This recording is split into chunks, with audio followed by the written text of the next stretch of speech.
Wright, and Spike Cohen. Good morning, good afternoon, or good evening, and welcome to the Vanguard. For Spike, Jew, Pesci, Cohen, I am Matt Wright, and together we are traversing the muddied waters of freedom. Remember, no matter what you think I'm a fish? You think I'm a fish? What kind of fish? A Jew fish? Jew Pesci. Jew Pesci. Remember, no matter which platform you are watching us on, listening to us on, and especially if you are a subscriber, we say, Bulavanaka. Bulavanaka, especially if you're a subscriber. Bulavanaka. Bulavanaka. And of course, however you are listening to or watching this, be sure to follow, subscribe, hit the bell, do whatever the thing is. And yes, if it is on YouTube, hit the bell. My wife has my phone, so I can't hold it up. So instead, I will hold up this Bluetooth, Matt's phone. And we want your phone to explode with notifications every single time we go live or do anything. And be sure to share this now. Share the gift of Muddied Waters today. Kids love it. Kids love it. And that brings us to this week's Mudwater Mushroom Coffee Replacement Cacao Rapid Fire segment. Brought to you in part. That's right. By Mudwater. By Mudwater. I know what you're thinking. Oh boy, I want something that tastes like a mud and water combined, and that has less caffeine than coffee. I know that's what you're thinking. 1/7 specifically the amount of caffeine of a cup of coffee. Because I want to get just enough pep to get me through the day, but not so much that I end up feeling like garbage and having health problems later in life. And maybe there could be some mushrooms in it for neuroprotective capability. Well, folks, that's what we have. It's called Mudwater. It's got masala chai, cacao, mushrooms, turmeric, sea salt, cinnamon, and literally nothing else. If you go to muddywatersfreedom.com/mud, you can get your starter pack today. Now, speaking of bad ways to start your morning. Ron DeSantis. Yes. Yes, exactly. Speaking of bad ways to start your morning.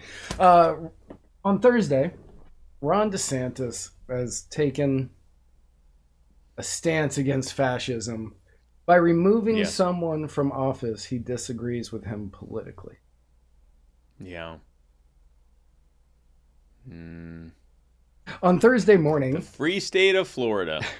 On Thursday morning, I think that this announcement was made at like 9:15 in the morning, so that this guy was in his office. He didn't do it the night before. He did it 9:15 in the morning to ensure that State Attorney Andrew Warren was sitting in his office when the announcement was made that DeSantis suspended Andrew Warren for dereliction or negligence of duty. Yes, so Warren has said that he's not going to use his office to go after people who provide abortions or on doctors that give gender-affirming care to transgenders in accordance with state law.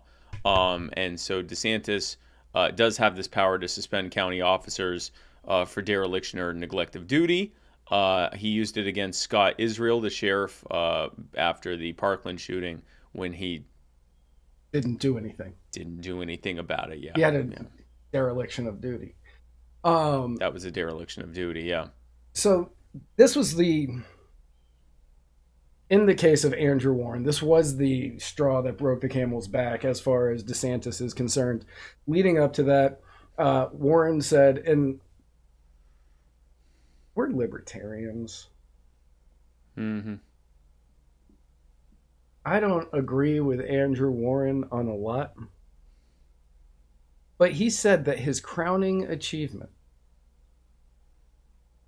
was there were 7,000 cases where people were pulled over or arrested for driving without a driver's license, and he wiped them all from the board. Based. Yeah, I'm like, man. No, that's good. Not against this. Yeah, not against it. Not against it. There were people who destroyed private property during the George Floyd riots, the BLM protests, whatever you want to call them. There were 67 people who destroyed property that he refused to prosecute. See, that's not good. Right. And then there was somebody who had committed I believe it was a burglary, had committed a burglary. They arrested him. He let that person out. He went back and stole from the same people again. And I believe he threatened them on that one. And those people were afraid to go home because that guy was just out and living in the community now. So, yeah. while I don't agree with the decision in full, there are some things that I was like, yeah, you know what? He didn't do his job. And he put other people at risk.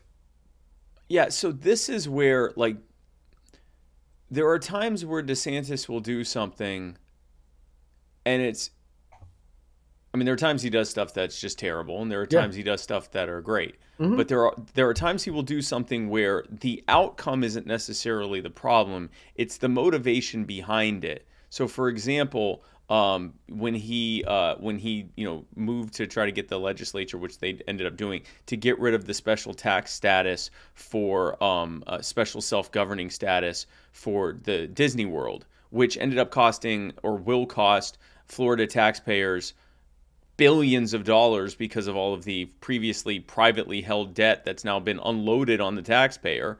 So it's going to cost them a fortune for no good reason.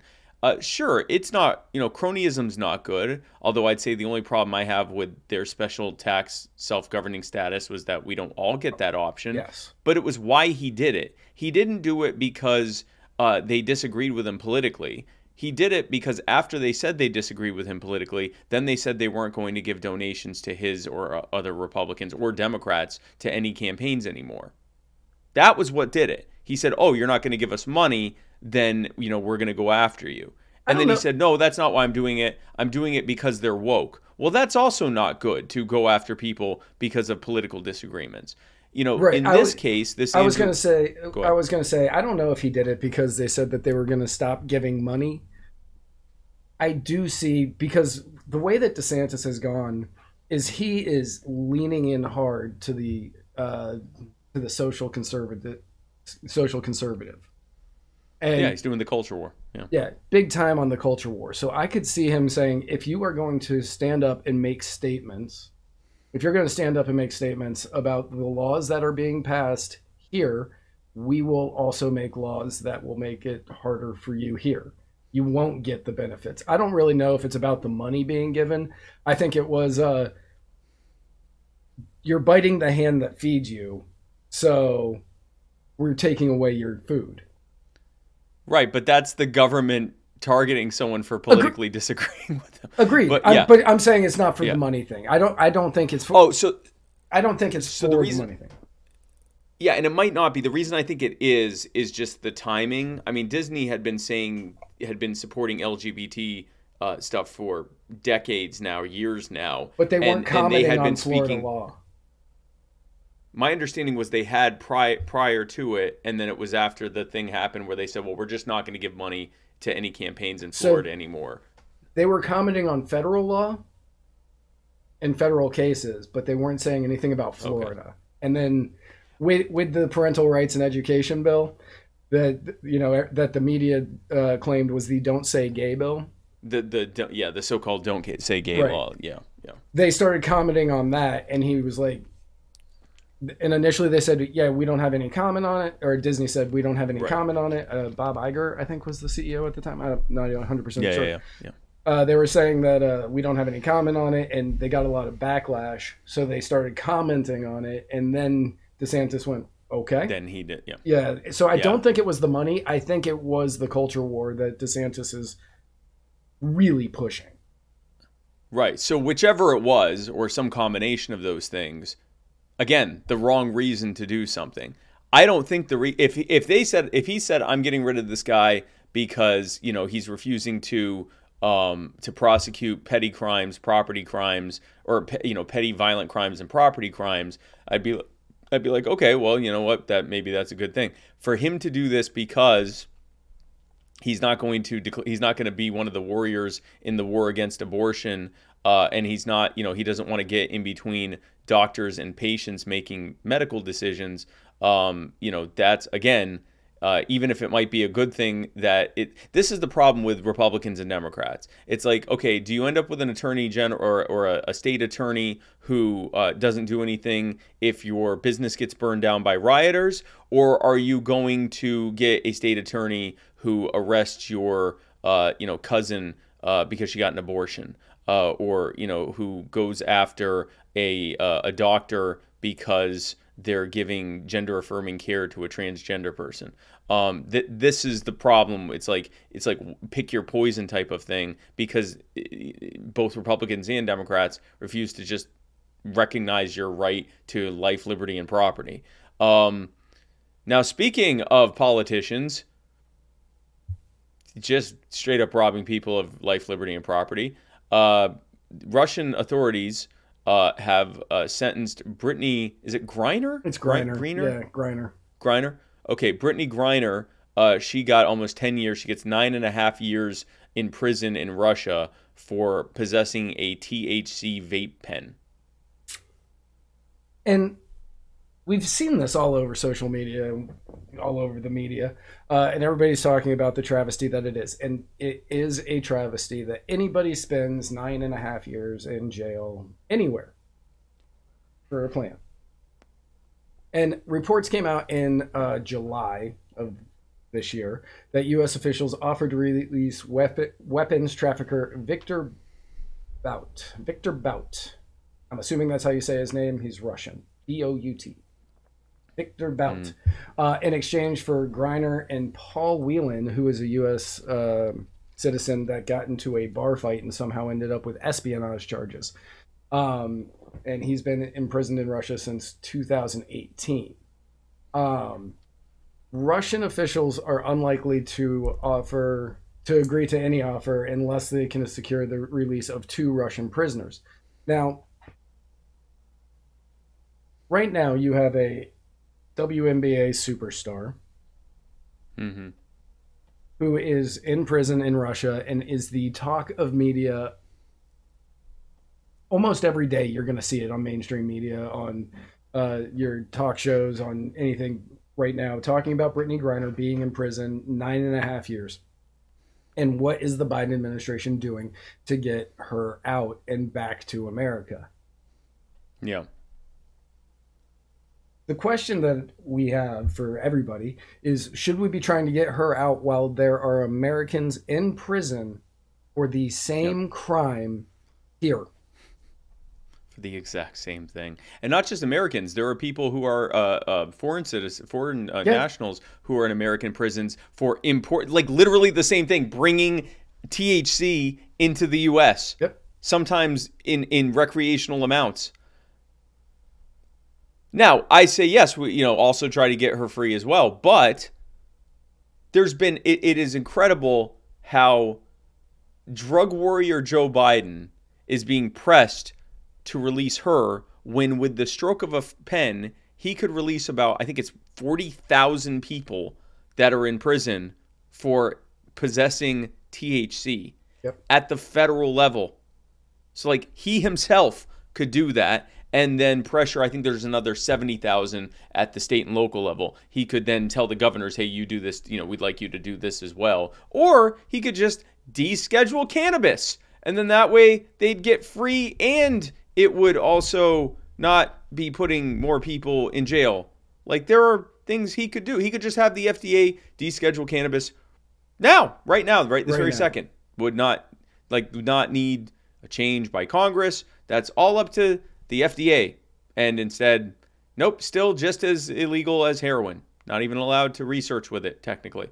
Yeah, it's absurd. It's absurd. It is absolutely absurd, and the fact that you have so many people in the media who are saying, we need to get her out, we need to do whatever we can to get her out because nobody deserves to go to prison for this, that would not have the same passion if it was somebody here in America. Yep. People who have been sitting in prison for decades because of three strike laws and repeat offender laws and mandatory minimums and things of that nature all across America who are still sitting for having THC. Yeah. We need to work on getting those people out. In my personal opinion, those people need to be released first, and then Brittany Griner can come home. But I don't want it to happen in the other way. I get it. I mean, I it's one of those things like if you have an option to get someone free, do you? But I also understand the idea of like, can you put it this way? Can you imagine you're in an American prison and the guy who with a stroke or a few strokes of a pen could set you free right now is saying he's fighting night and day to free someone else who's in prison in another country for the exact same crime. But screw you because you're not good at basketball. Yeah, you might even be good at basketball, for all we know. Maybe you are. You might be good enough to be in the WNBA. You probably. And so you here you are. You're WNBA ready.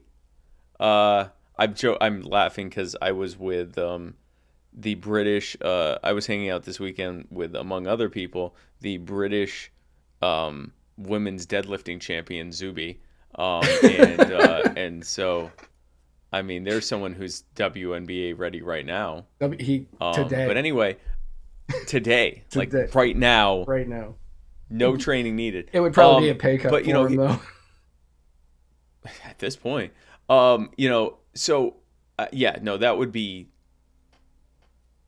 would be extremely, extremely frustrating.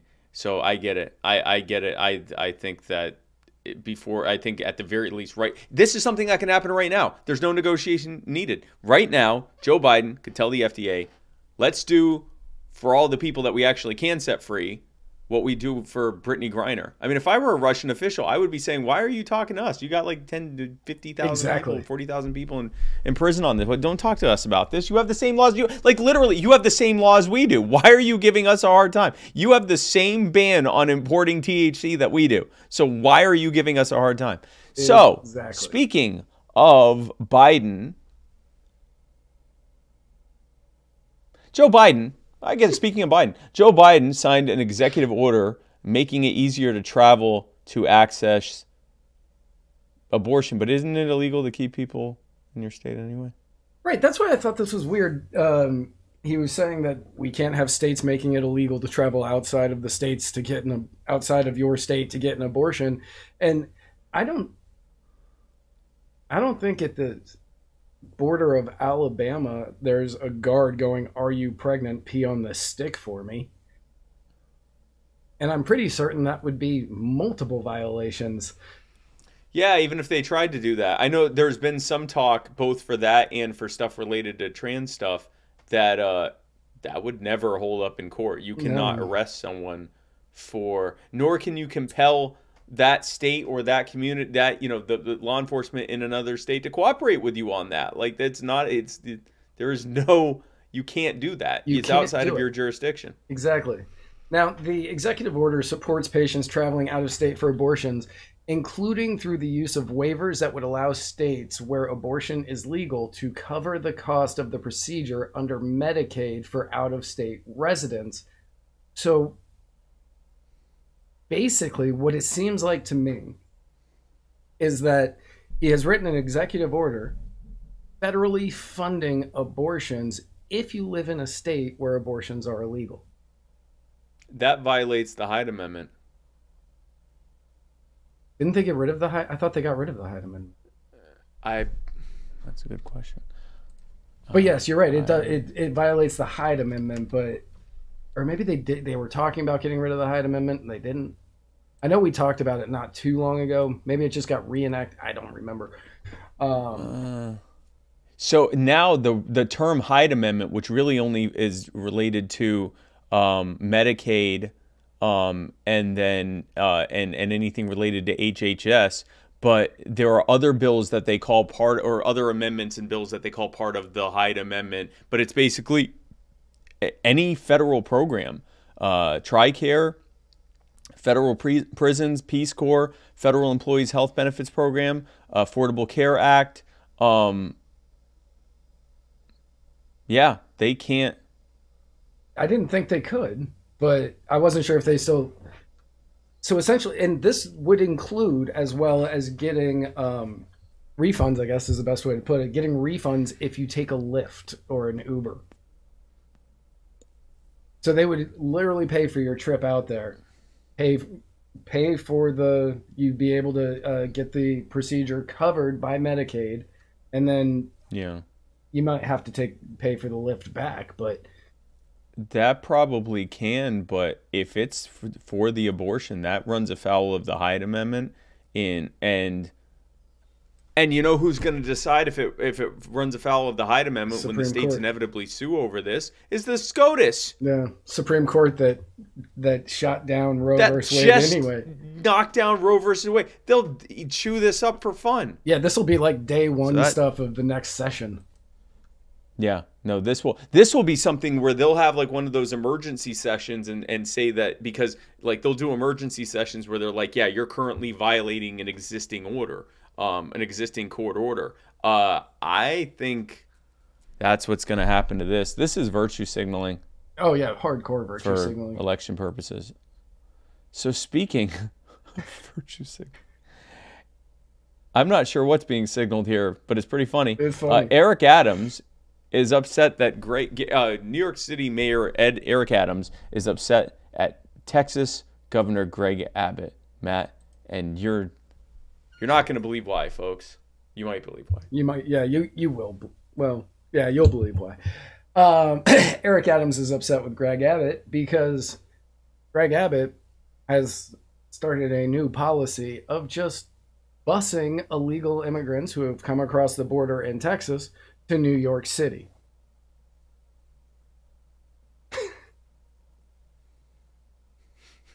Eric Adams says they don't have the plans in place to handle the people. In a quote, Eric Adams says, they're not letting us know when the buses are leaving.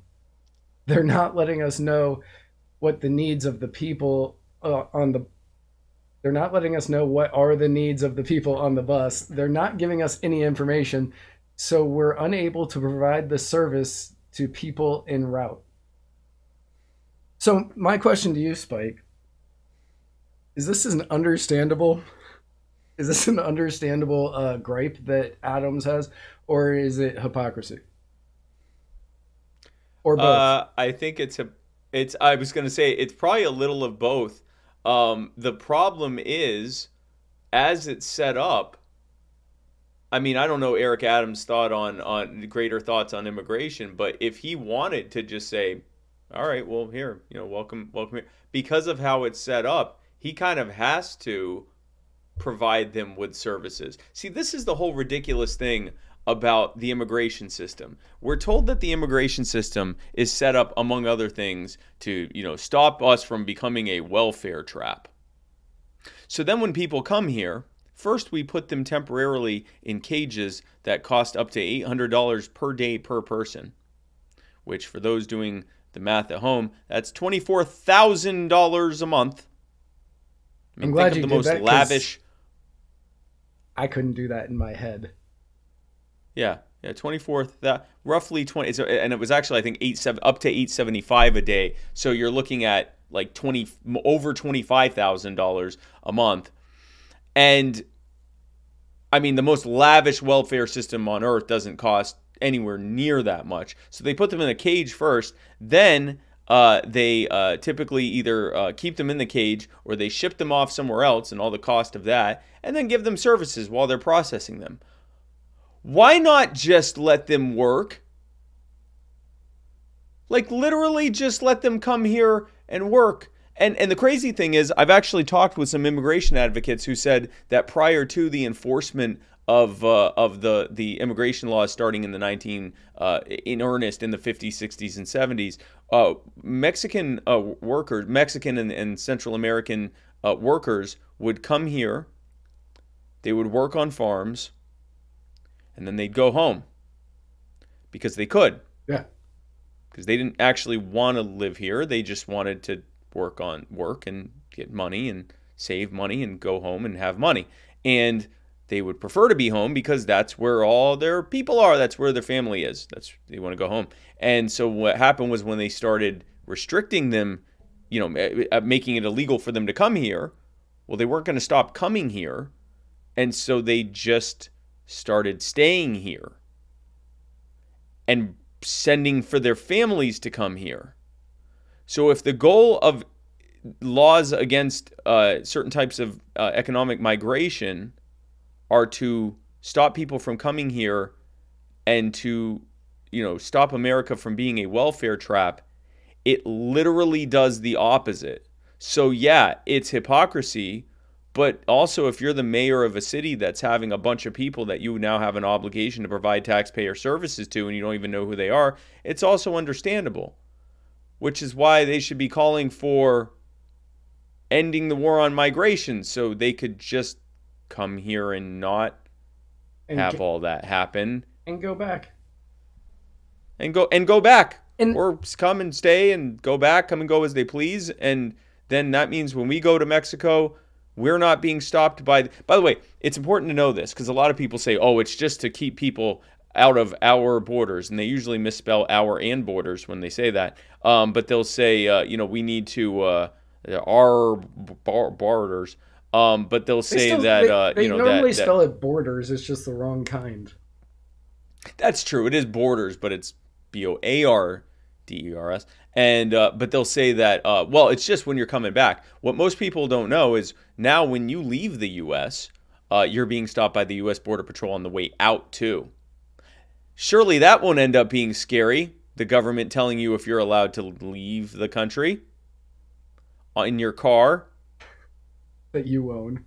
Not visa requirements in the your own country telling you whether you can leave your country. You've already worked it out with the country that you're going to, but your government would like to talk to you about that first and probably take any money you have that's more than a couple $100. What's truly wild about the immigration issue that we have is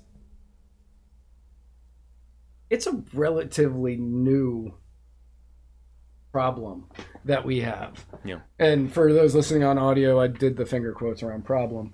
Thank you for listening on Anchor or your favorite podcasting platform. But back in the 1980 debates between Ronald Reagan and George H.W. Bush, somebody said, what are we going to do about illegal immigration? And their answers were not answers you would expect from two Republicans. They were saying, we need to welcome these people. They're looking for better lives. We need to bring them in. We need to and not put them through this terrible process of going through immigration. Like nothing you would expect from Republicans. That was in 1980. Then 9/11 happened 21 years later. And then it was, we can't allow anybody into this nation. Yeah. Well, not without going through the absurd legal process that we just blasted for the last 50 years. It's important for everyone to remember that historically it was the economically illiterate Democrat, labor socialists, labor unionists who pushed for immigration controls for two reasons. Number one, because Democrats were racist. And then also number two, I mean, let's just be clear, because they were racist. And number two, because they bought into all the economic fallacies that your average Trumper now supports. Ideas about displacement and wage reduction and all the nonsense that is demonstrably false in actual terms. But so now it's the Republicans saying that, and instead of the Democrats typically giving good economic arguments, they just call the Republicans racist, unless it's a Democrat doing it. Ergo, and that brings us to Karine Jean-Pierre saying, hey, where are you going to get the pesos for your racist wall? Now saying, well, actually, walls don't work. That's why Joe Biden is building, finishing them. Yeah, but not finishing them. He's not finishing the wall. He's cleaning level. up the mess. But walls don't work. He's cleaning up the and mess. They're a waste of money. But we're gonna finish. Not finish. We're gonna. But we're gonna not finish it. We're It's gonna just this fill wall in, is something. Not finish. We're gonna clean up the mess. I love how she said it. It was like just not acknowledging that the mess that she's referring to is the lack of a finished wall, and that the cleaning up, and now I'm using air quotes, of the mess was to finish that wall. To fill Anyway, in the gaps. So yes, this Arizona. was understandable. This was understandable hypocrisy. But you know what's not hypocrisy? Listening to Muddied Waters on Tuesday night and then listening to us on Wednesday night. That's completely understandable, and it's not hypocritical. It's actually the only logical thing to do. So join us tomorrow night for our next episode of the Muddied Waters of Freedom. Same muddy place, same muddy time tomorrow. And we look forward to hearing from you, to talking with you then. And where we're going, we don't need roads.